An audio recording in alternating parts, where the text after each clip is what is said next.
الحمد لله رب العالمين والصلاة والسلام على سيدنا محمد الأمين وعلى آله وصحبه ومن تبعهم بإحسان إلى يوم الدين. وبعد قلنا إن الصفات 13 التي يجب على كل مسلم أو على كل مكلف أن يعلمها: الوجود، القدم، البقاء، السمع، البصر، الكلام، القدرة، الإرادة، العلم، الحياة الوحدانية، القيام بالنفس، المخالفة للحوادث. On a dit que les attributs de Allah, que chaque mukallaf, chaque personne responsable doit les connaître, qu'il soit musulman ou non musulman.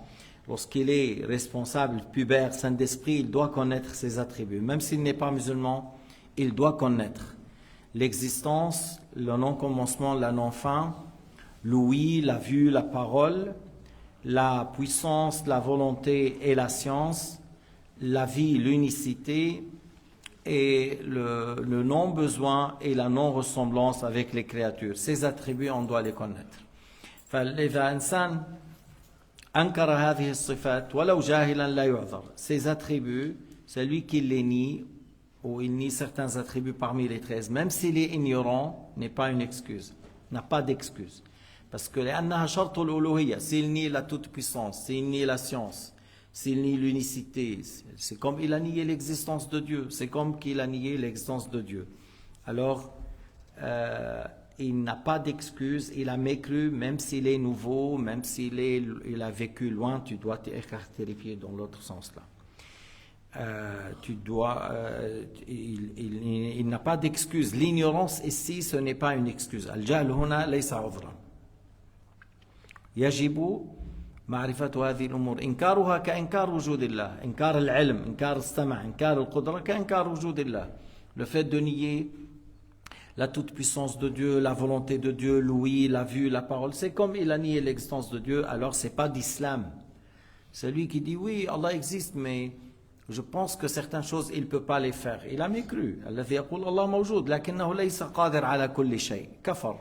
ولو كان جاهلا لا يعذر. ولو كان جاهلا لا يعذر. كيف يكون إله ويعجز؟ كيف يكون إله ويجهل ما عنده علم بكل شيء؟ كيف يكون إله ولا يسمع أو لا يرى؟ إذن من أنكر هذه الصفات لو جهلا وقع في الكفر. أما بالنسبة للأمور الفقهية، مثلا بالنسبة للصلوات، واحد ظن أن الصلاة المفروضة 4 أو 6 ولكن جهلا ما خالط المسلمين وما سمع منهم، فهذا يعلم لأن هذا لا يدرك عقلا. Alors maintenant, les choses qui concernent la pratique. Quelqu'un qui n'a pas fréquenté les musulmans, il vivait loin des musulmans, alors il a cru que les prières obligatoires sont 4 ou sont 6. Celui-là, il ne faut pas le déclarer mécréant, il faut lui enseigner que non, c'est 5 prières, parce que c'est des choses qu'on peut savoir lorsqu'on entend. Et lui, il n'a pas entendu du fait qu'il a vécu loin, il a vécu loin de pays de l'islam, et il n'a pas entendu les musulmans autour de lui qui parlent de ça.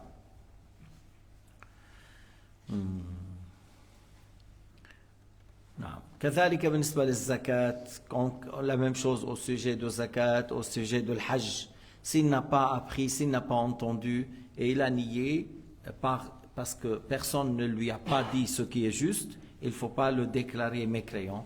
لأن هذه الأمور العملية الأحكام الفقهية لا تدرك عقلا إنما تدرك بالسماع وهو ما سمع. أما الصفات 13 تدرك عقلا. Parce que les pratiques dans l'islam, on ne peut pas l'atteindre par la raison tout seul, toute seule. Mais les 13 attributs, on peut l'atteindre par la raison toute seule. Même si tu n'as pas entendu l'ayat ou le hadith, tu peux l'atteindre par la raison saine.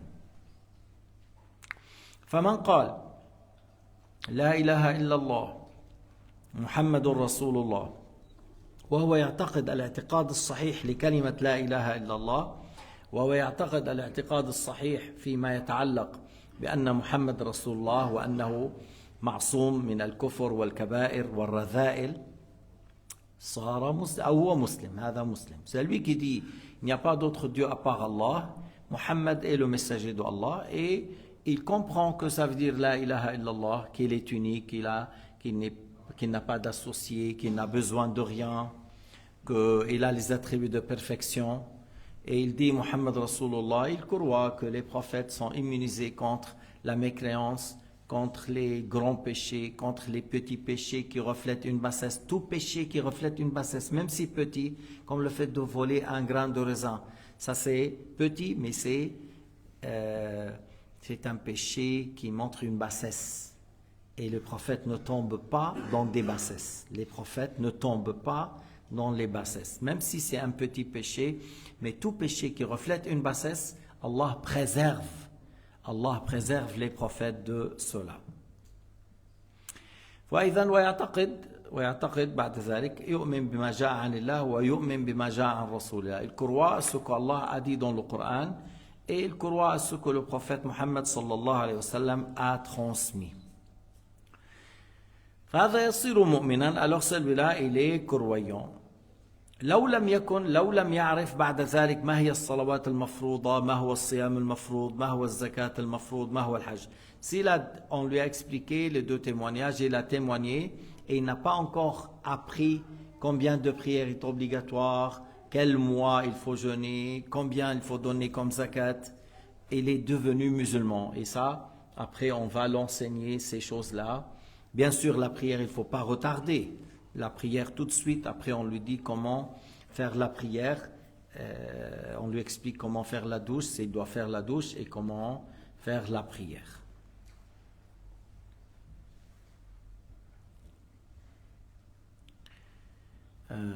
وهذه الأمور قلنا هذه الأمور تدرك بالسماع ولكن لا نؤخره في تعليم أحكام الطهارة والصلاة.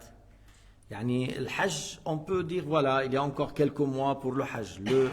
الصيام, le jeûne, peut-être il y aura un mois ou 2 mois. Si on est dans le mois du Ramadan, tout de suite on lui enseigne comment jeûner. Mais la prière, on doit l'enseigner immédiatement, comment faire les ablutions, comment faire la prière et qu'est-ce qu'il faut faire s'il ne sait pas lire al-Fatiha pour l'instant. يعلم ايش يقرأ مكان الفاتحة من الأذكار، كيف يصلي، وإن أمكنه يصلي خلف الإمام. هذا لا نؤخره، لا نقول له تعال بعد أسبوع. Pour ça, on ne va pas dire pour la prière, viens après une semaine. Il ne faut pas qu'on traîne avec lui. Tout de suite, on lui dit comment prier. Et s'il arrive à être derrière un imam, la lecture de l'imam, c'est une lecture pour lui, selon beaucoup des imams. Et on lui dit, s'il n'arrive pas à dire le Fatiha, qu'est-ce qu'il faut dire à la place de le Fatiha comme dhikr. Et certaines choses, on peut les traduire à sa langue, dans sa langue. Mais le Fatiha, on ne peut pas la traduire pour la lire dans le Fatiha, dans la prière, non. Mais les autres choses, on peut les traduire.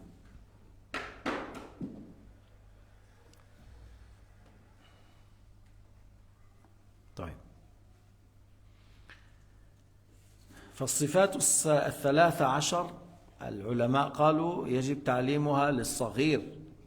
Les 13 attributs, on doit enseigner à nos enfants lorsqu'ils ont l'âge de discernement. On leur enseigne l'aqida pour qu'ils grandissent avec l'islam. حتى ينشأ وعنده الاعتقاد الصحيح. Et l'enfant, il grandit et en ayant la connaissance de la foi islamique. On ne laisse pas. Il y a des gens qui n'enseignent rien à leurs enfants, ni l'aqida, ni le fatiha, ni le tahara, ni le salat. Alors son fils, il a 18 ans, et il ne sait pas même pas réciter le fatiha, ni l'aqida, ni la toilette intime, ni le wudu. يا مسيا شو عم تعمل؟ Oui, ابني حافظ لك عواصم بلدان العالم. Mon fils, il a appris tous les capitaux des mondes. شو عاصمة إسبانيا؟ مدريد. شو عاصمة البرازيل؟ شو سان باولو؟ يمكن، شو بعرفني. شو عاصمة شو اسمه سويسرا؟ كثير بيقولوا جنيف. بيرن. عندنا بتقول له عاصمة سويسرا بقول لك جنيف، لا بيرن. فالحاصل بعض الناس بحفظ اولاده عواصم البلدان وابنه ما بيعرف الفاتحه وما بيعرف قل هو الله احد وما بيعرف يتوضا وما بيعرف يستنجي وما بيعرف الصفات 13. هذا ما بيحب ابنه. لو بيحب ابنه كان علمه كيف يحفظه من نار جهنم. Celui-là, il n'aime pas son fils. S'il aime son fils, il allait lui enseigner comment se préserver du feu de Jahannam. Parce que le fait de savoir les capitaux des pays, ça ne préserve de rien. Le fait de savoir les joueurs de foot dans l'équipe de Lisbonne, dans l'équipe de Madrid, de Real Madrid, il connaît les joueurs, mais à quoi ça sert? شو بتعمل هيدي؟ Rien du tout.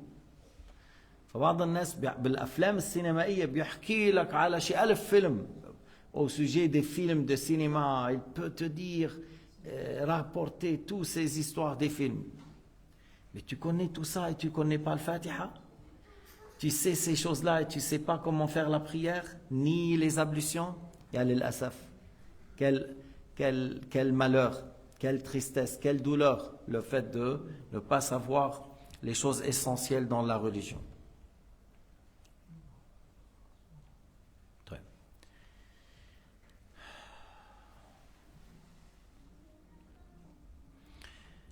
Wallahu naqul hayyun lakin bila ruh wa jasad. On a dit de ça, mais on répète, Allah est vivant, mais sans corps, sans âme.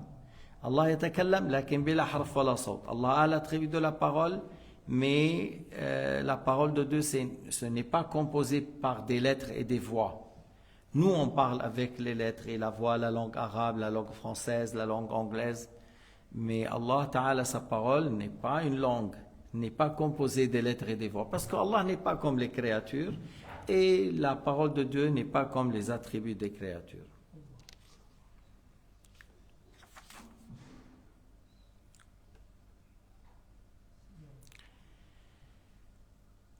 وهذه الصفات ذكرت في القرآن إما لفظا وإما معنى. Les 13 attributs sont cités dans le Coran, textuellement ou dans le sens. Ils sont cités dans le Coran, soit dans le sens ou textuellement. Textuellement, مثلا وهو على كل شيء قدير وهو السميع البصير. Tu vois, il y a les attributs qui parlent de la toute-puissance, de la science, de l'ouïe, de la vue, de la parole. وكلم الله موسى تكليما. Et dans le sens, comme tu dis par exemple, ليس كمثله شيء, que Allah ne ressent pas à ses créatures, ليس كمثله شيء, ça donne, c'est dans le même sens, que rien n'est tel que lui, ne ressent pas à ses créatures. أو القيام بالنفس, أنه لا يحتاج إلى شيء. Et dans le Coran Karim, يا أيها الناس أنتم الفقراء إلى الله والله هو الغني الحميد. الغني, c'est lui qui n'a besoin de rien. الغني, c'est lui qui n'a besoin de rien. فجيد أن يحفظها الإنسان عن ظهر قلب. هو لا يشترط لكن جيد أن تحفظها عن ظهر قلب حتى تتمكن من شرحها. C'est bien de les apprendre par cœur parce que ce n'est pas une condition. L'obligation, c'est de savoir, même si tu n'arrives pas à mémoriser par cœur, mais tu connais le sens. C'est ça qui est obligatoire, que tu connais le sens. Mais apprendre par cœur, comme ça tu peux expliquer. Tu peux dire à ton ami, à ton fils, à quelqu'un dans le train, à quelqu'un dans le bus, tu dis viens, je vais t'expliquer. Allah, le créateur de ce monde, regarde, il a ses attributs. Tu lui expliques. Même si c'est un chrétien, même si un juif ou un athée, tu dis non, le monde est créé. C'est pas valable que le monde est venu tout seul. Il y a un créateur. Est-ce que tu acceptes que la gare de Lausanne est faite toute seule? Non. Tu vois, ça fait 5 ans maintenant. Aujourd'hui, ils ont ouvert le chemin devant la gare. Mais ça fait 5 ans qu'il est fermé. Ils sont en train de travailler. Si quelqu'un dit non, ça c'est fait tout seul. Comment c'est fait tout seul? On n'est pas fou. On n'est pas fou. Il y a des gens qui ont travaillé pendant des années. Des ingénieurs, des maçons, des gens qui travaillent dans le métal. Alors, la gare de Lausanne n'est pas faite tout seul. Est-ce que l'être humain est fait tout seul? Mais l'être humain est beaucoup plus grand que la gare de Lausanne. Son exemple est plus fort. La gare de Lausanne, est-ce qu'il voit? Non. Est-ce qu'il entend? Non. Est-ce qu'il sait? Non. Est-ce qu'il a des sentiments? Non. Est-ce qu'il parle? Non. Alors, l'être humain, il est millions de fois plus fort comme exemple que la gare. Alors, la gare n'est pas faite toute seule. À plus forte raison, l'être humain n'est pas fait toute seule. On réfléchit. L'être humain, il a 360 os et articulations, 360 عظم وسلامية ومفصل. ومنشان هيك on n'est pas comme des robots. شوف كيف نحن قاعدين كيف ما بدنا, on peut bouger comme on veut, on tourne à droite, à gauche. On n'est pas comme des robots. Et tout ça, ça prouve qu'il y a un créateur. قال تعالى ولقد خلقنا الإنسان في أحسن تقويم. ولقد خلقنا الإنسان في أحسن تقويم. Dans le plus bel aspect, Allah a créé l'être humain. Il marche sur les pieds, mais il mange par les mains. Et regarde les yeux, le nez, la bouche. Des fois, tu regardes, il y a Un scorpion, il faut jeter. Il y a des insectes dangereux, il faut jeter, il ne faut pas manger, tu vas mourir, il y a des poisons. Par les yeux. Des fois, tu n'as pas vu, n'est-ce pas? Tu prends le boucher, l'odeur te dit, tu n'as pas encore mis dans la bouche, l'odeur te dit, ah c'est pourri, il y a quelque chose de grave là, tu jettes. Des fois, tu n'as pas vu, tu n'as pas senti, tu as mis dans la bouche, mais c'est pas encore avalé, il y a le goût, ah non, c'est pas ça, il y a quelque chose, tu craches, mais c'est pas pour rien, c'est Allah Ta'ala, le Créateur, qui a fait que tu as ça, et ça, et ça, et ça. Vous voyez, alors, et chaque chose, elle est à sa place. Les yeux, le nez, la bouche, chaque chose, elle est à sa place. Si tu veux changer quoi que ce soit, ça ne va pas être joli.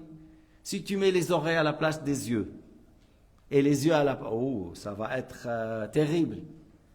Si tu mets le nez à droite, la bouche à gauche, et ici c'est fermé, waouh, ça va. Mais alors il est à chaque chose, elle a à sa place. Ça veut dire, c'est le fruit d'une explosion ou d'un créateur qui a créé les choses selon des sagesses. Il a créé, c'est un créateur qui a créé les choses selon les sagesses.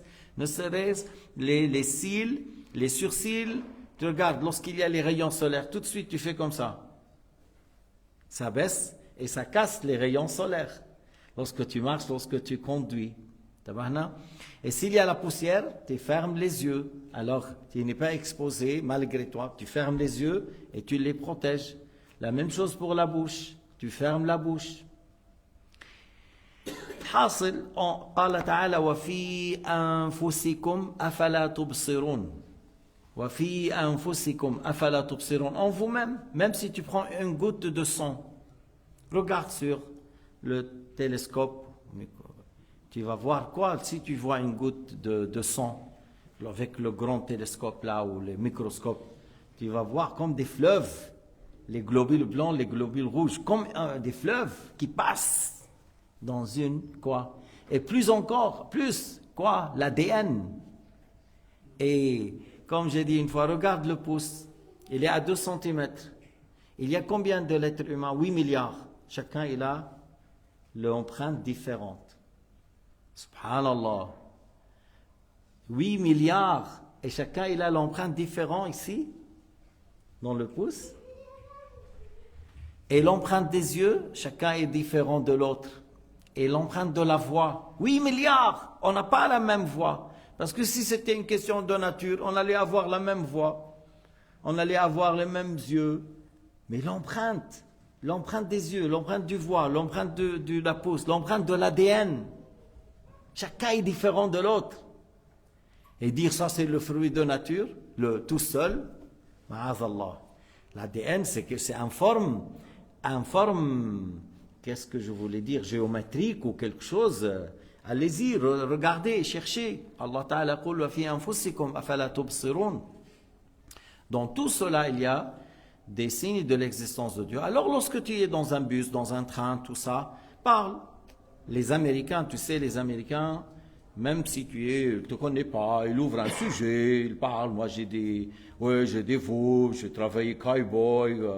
Ils parlent. Et toi, comme musulman, tu parles.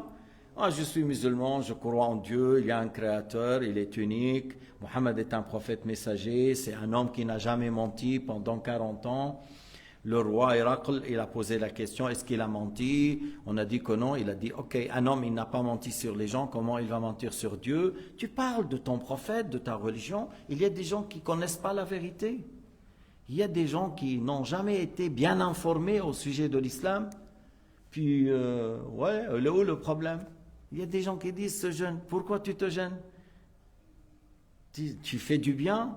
Tu fais du bien. إذا ما مطلوب إنسان أن يكون مستحن بحيث يترك قول الحق والدعاء إلى الخير والدعاء إلى الهداية. سيدنا آدم سيدنا موسى وسيدنا عيسى وسيدنا محمد كانوا يتكلمون يدعون الناس إلى الخير.